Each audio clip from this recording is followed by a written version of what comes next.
做人的道德底线，善良与毒辣的交错。人生的道路彷佛是一条纵横交错的小径，我们在其中穿梭，时而遇到荆棘，时而感受阳光。而在这条小径上，做人的态度和行为犹如指南针，决定了我们前进的方向和终点。有人说，做人太毒就没有后路，做人太恶就没有后福，做人太坏就无人喜爱，做人太狠就无人善待，做人太奸就无人敢办，做人太滑就无人敢沾。让我们一起探讨，在这个纷扰的世界中，做人的道德底线在哪里？善良和毒辣的界限又在哪里？首先，让我们来探讨做人太毒就没有后路这个说法。毒辣的性格和言行往往会让人感到不快，甚至畏惧。在人际关系中，善待他人是建立信任和友谊的基石，而毒辣的态度可能会让我们失去与他人建立深厚关系的机会。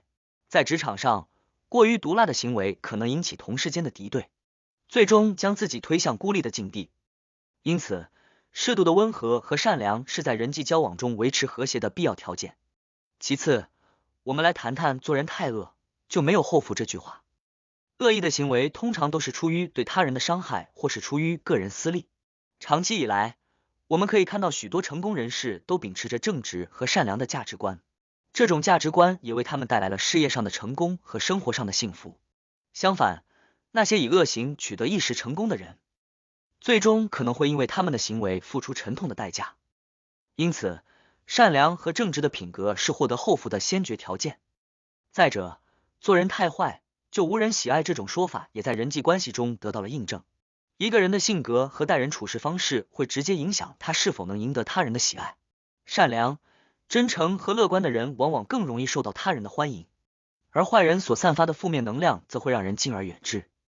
在家庭、朋友和职场中，善待他人是建立良好人际关系的基础，也是获得他人喜爱的关键。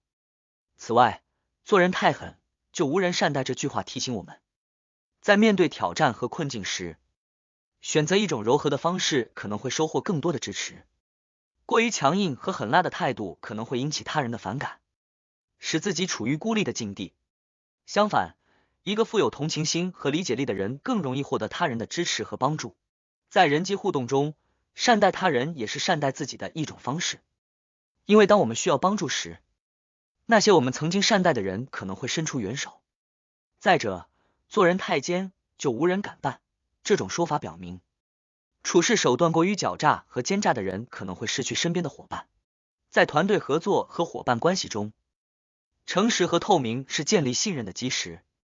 如果一个人以欺骗和诡计来达到目的，最终可能会被身边的人所谴责和抛弃。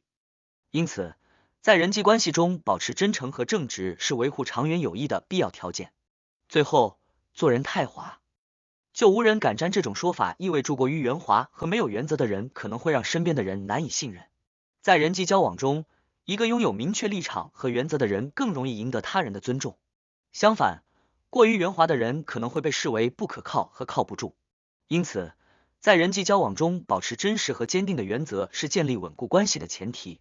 总的来说，在这个纷扰的世界中，做人的道德底线是我们自己确立的，它直接影响我们的人生走向。